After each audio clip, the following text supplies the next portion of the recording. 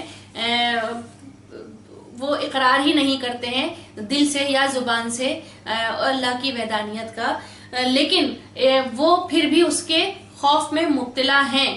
تو یہ ان لوگوں کے لیے بھی ہے اور جو مانتے ہیں، اور ان لوگوں کے لیے بھی ہے جو نہیں مانتے، دونوں ہی کے دل جو ہیں وہ اللہ کے ڈر اور خوف میں مبتلا ہیں اور اس کی حمد سرائی کرتے ہیں، بیان کرتے ہیں، اور مجھ جیسا نافرمان بندہ بھی اس کی حمد بیان کرنے کی جرت کر رہا ہے۔ آگے کے اشعار میں حمد بیان ہوگی تو وہ یہ کہتے ہیں کہ میں بھی یہ کوشش کر رہا ہوں، یہ جرت کر رہا ہوں کہ میں اس کی حمد بیان کر سکوں اور اس کا حق ادا کر سکوں۔ ڈر کیا ہے کہ حمد بیان کرنے تو جا رہا ہوں، دعا یہ ہے کہ میں اس کا حق بھی ادا کر سکوں۔ اگلا شعر ہم اس کا دیکھتے ہیں۔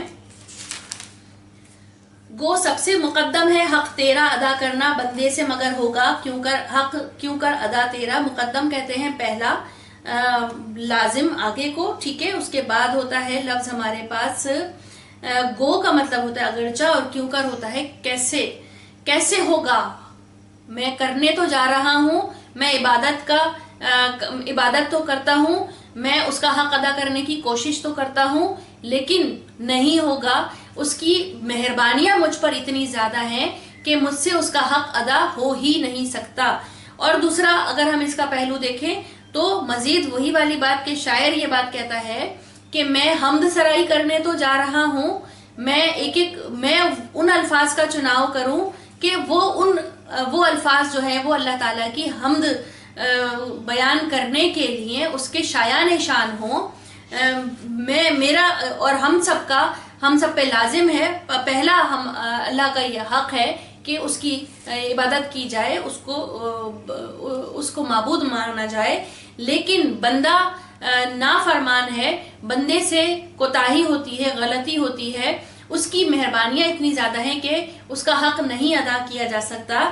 اور اپنے لیے بھی یہ بات ہے ان کی اس نظم کے حوالے سے کہ کتنا ہی کوشش کر لوں، میں ابھی لکھنے سے پہلے ہی یہ میں بیان کر سکتا ہوں، یہ میں بات کہہ سکتا ہوں کہ کتنی ہی اچھے الفاظ لے لوں، کتنی ہی اچھی طرح سے حمد سرائی کر لوں، میرے لیے ممکن ہی نہیں ہے کہ میں اس کا حق ادا کر سکوں۔ ٹھیک ہے، یہ دو پہلو ہیں، دونوں حساب سے آپ نے لکھنا ہے۔ اب ہمارے پاس تیسرا شعر ہے۔ محرم بھی ہے ایسا ہی جیسا کہ ہے نامحرم، کچھ کہہ نہ سکا جس پر یہاں بھید کھلا تیرا۔ محرم کہتے ہیں جاننے والے کو، اور نامحرم ہو گیا نہ جاننے والا، نا واقف، ٹھیک ہے۔ اس کے علاوہ بھید لفظ یہاں پہ آ رہا ہے، بھید کا مطلب ہوتا ہے راز۔ مفہوم اس کا یہ ہے کہ ہم اللہ تعالیٰ کو جاننے والا اور نہ جاننے والا دونوں ہی ایک ہی ہیں، جس کے اوپر اللہ تعالیٰ کی ذات کے راز آشکار ہو جاتے ہیں، اور وہ جو کسی سے کچھ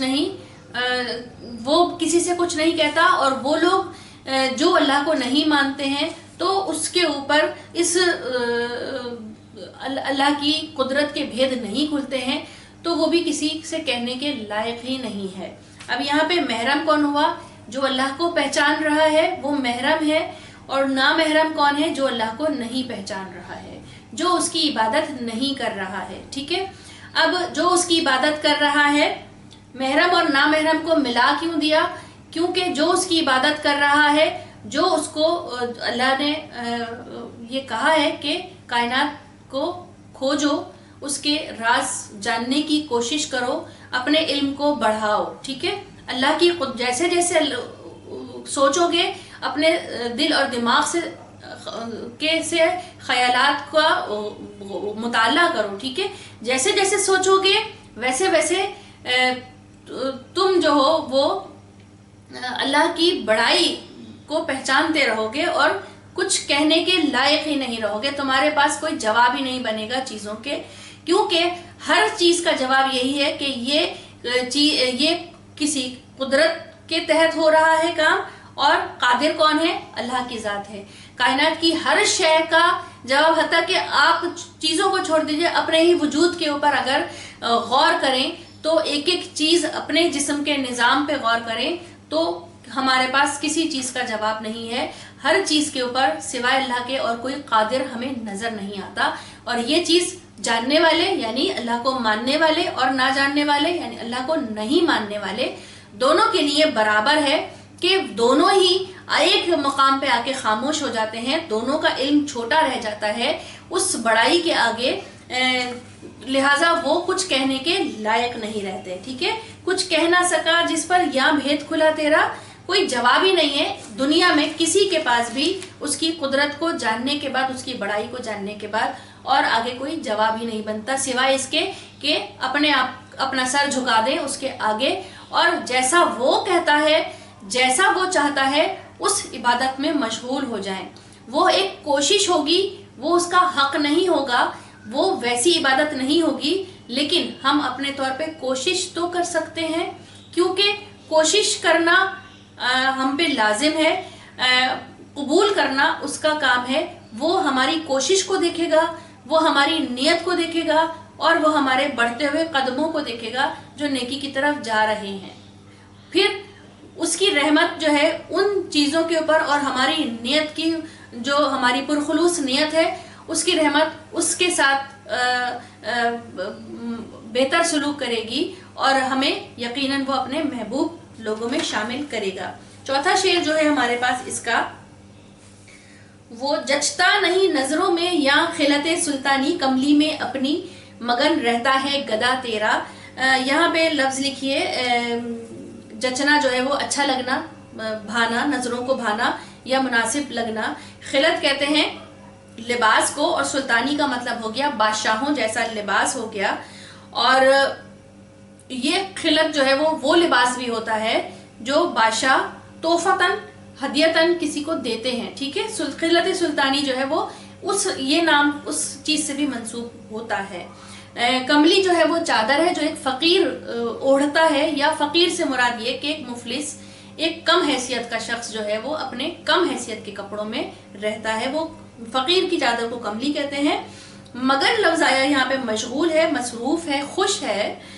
گدا جو ہے وہ فقیر کو کہتے ہیں۔ اب اس کا مفہوم جو ہے وہ یہ ہے کہ جو شخص اللہ تعالیٰ سے لو لگا لیتا ہے وہ مگن ہو جاتا ہے، وہ خوش ہو جاتا ہے، دنیا اس کے آگے کوئی حیثیت نہیں رکھتی، اس چیز کی، دنیا کی کسی بھی قیمتی چیز کی پھر کوئی حیثیت نہیں رہ جاتی، وہ اپنی کم حیثیت میں ہی خوش رہتا ہے۔ تشریح کیا ہے اس کی کہ جچتا نہیں نظروں میں یا خلت سلطانی، جو فقیر، جو گدا، جو صوفی، جو اللہ والا، جو بزرگ اللہ کے راستے پہ چلتا ہے تو وہ پھر دنیا سے اپنے آپ کو، اپنا رابطہ جو ہے وہ دنیا سے کم کرتا چلا جاتا ہے، دنیاوی معاملات سے کم ہوتا چلا جاتا ہے، اور اس کے معاملات اللہ کی طرف زیادہ ہوتے ہیں۔ یا وہ جو کہ اپنی حیثیت میں خوش رہنے کی کوشش کرتا ہے، ٹھیک ہے؟ اب دونوں ہی اللہ کو راضی کرنے کی کوشش کر رہے ہیں، جو اپنی کم حیثیت میں خوش ہے وہ بھی اللہ کو راضی کرنے کی کوشش کر رہا ہے، تو دونوں ہی جو ہے وہ ان کا مقصد کیا ہے؟ اپنے رب کی رضا، کیونکہ انہوں نے دل سے مانا ہے کہ سب سے بڑا تو رب ہے، سب سے بڑا تو اللہ کی ذات ہے، سب سے بڑی، اس کے آگے تو کسی کی کوئی حیثیت ہی نہیں ہے، قادر ہے تو وہ ہے ہر چیز کے اوپر، تو وہ اس چیز کا اعتراف جب کر لیتے ہیں تو پھر عمل کر کے دکھاتے ہیں۔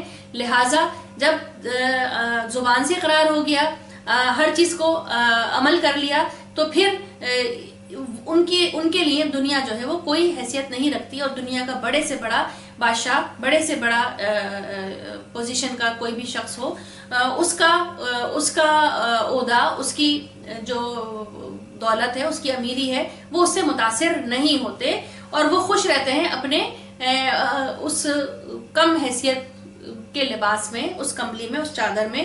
دوسری اس کا اگر ہم دیکھیں کہ کملی خلعت سلطانی کا مطلب وہ لباس ہے جو بادشاہ توفتاً عنایت کرتے تھے، تو درباری جو ہے وہ ماحول میں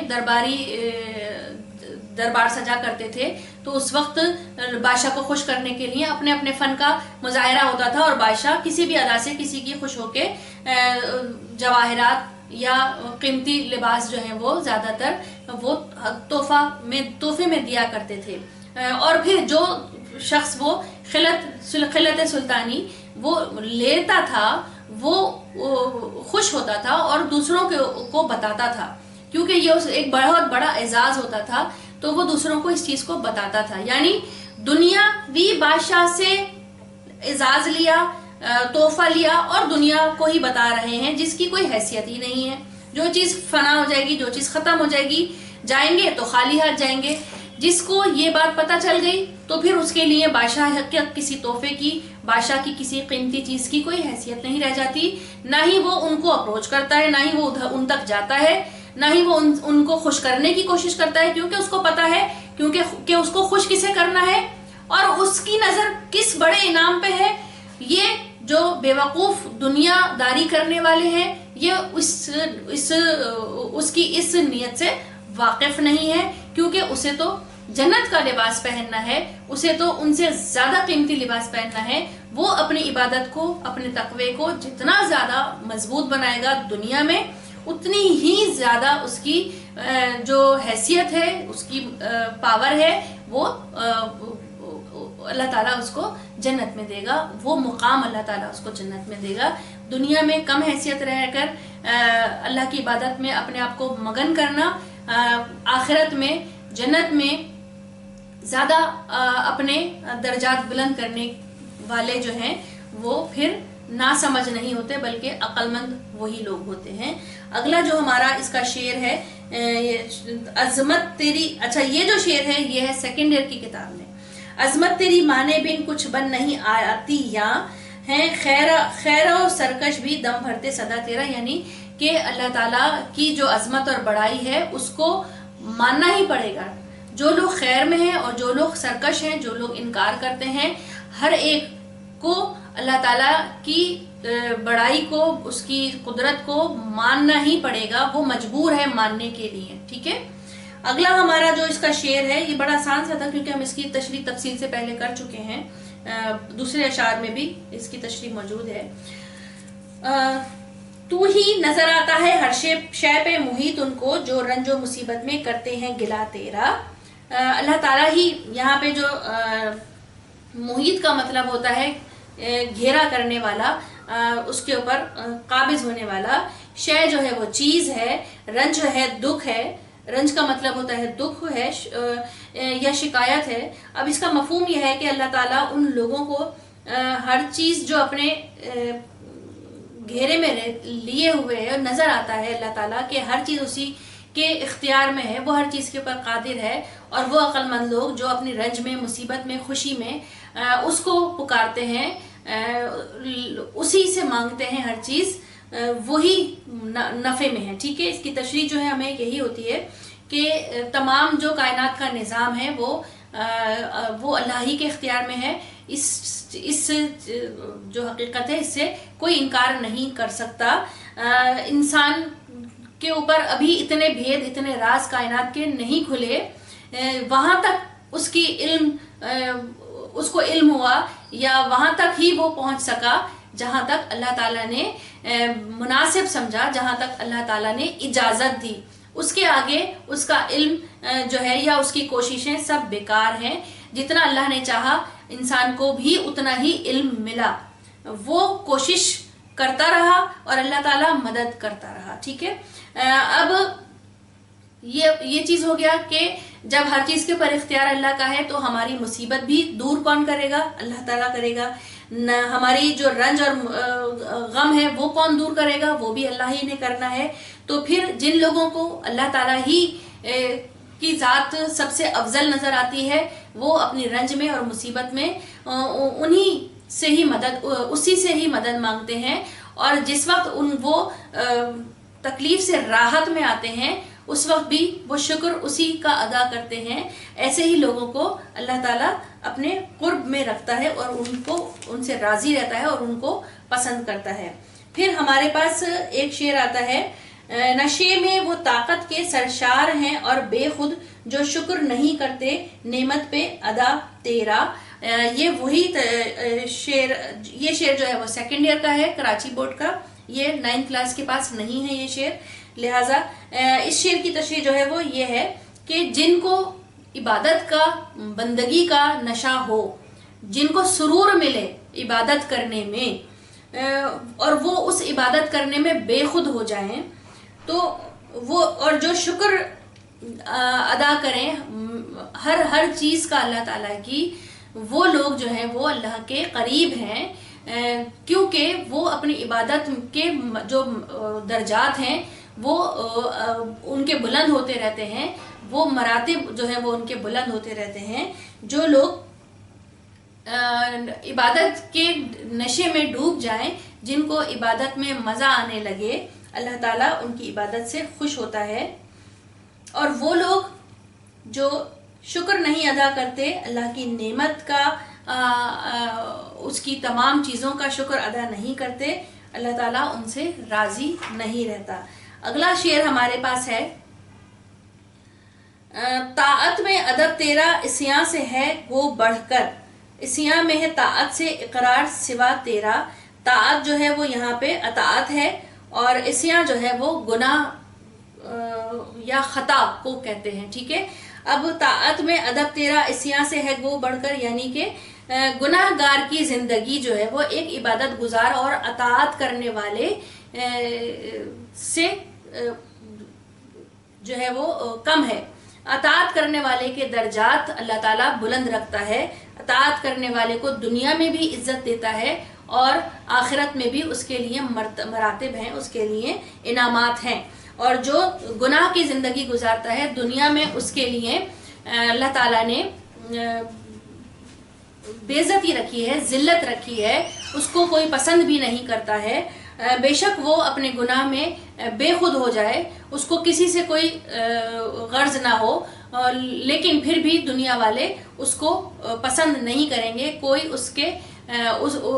اس کو عزت کی نگاہ سے نہیں دیکھے گا. جبکہ ایک عبادت گزار بے شک وہ کسی کے قریبی ہو، کسی کا جان پہچان کا ہو یا ایک اجنبی ہو، اس کے چہرے پہ وہ نور اللہ تعالیٰ بخشتا ہے، جو وہ عزت دیتا ہے کہ جو وہ ایک اجنبی بھی اس کی عزت کرنے پر یا اس کو عزت کی نگاہ سے دیکھنے کے لیے مجبور ہوتا ہے. صحیح. تو یہاں پہ طاعت میں ادب تیرا عصیاں سے ہے گو بڑھ کر، عصیاں میں ہے طاعت سے اقرار سوا تیرا.